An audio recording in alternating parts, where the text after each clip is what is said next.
me llamo Manuel Copeiro del Villar Jiménez y soy licenciado en Ciencias Ambientales por la Universidad Miguel Hernández de Elche. En el año 2010 empecé a formarme en el ámbito de las terapias naturales, alternativas y complementarias. Comencé mi formación en quiromasaje y shiatsu, para entender un poquito mejor cómo es el cuerpo humano, tanto a nivel físico como energético. En marzo de 2011 acudí a Madrid a un curso de par biomagnético impartido por por su descubridor, el doctor Isaac Goy Durán. Allí quedó bien claro que esa era mi verdadera vocación, aprender a utilizar los campos magnéticos para tratar de resolver los conflictos de salud físicos. Además fui asistente suyo durante 6 años en un total de unos 9 cursos de primer nivel y 2 cursos de segundo nivel.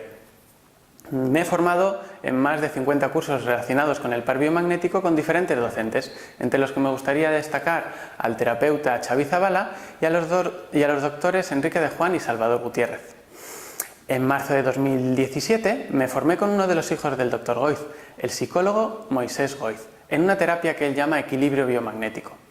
Esta es una técnica que trata de manera muy eficaz de resolver los conflictos psicoemocionales que con el tiempo acaban somatizándose en problemas de salud. Otro importante componente de mi terapia holística es la electroestimulación, que utilizo para tratar de resolver los dolores neuromusculares. He recibido más de 10 cursos de formación en electroestimulación de la mano del fisioterapeuta Ricardo Hidalgo, tanto aquí en España como en Portugal. Y bueno, estas son las herramientas que utilizo para tratar de resolver holísticamente aquellos problemas tanto físicos como emocionales de las personas que solicitan mi ayuda. Además, recordar que soy miembro de la Junta Directiva de la Asociación Española de Biomagnetismo, cuyo principal objetivo es divulgar el biomagnetismo, el par biomagnético y todo lo relacionado con los campos magnéticos.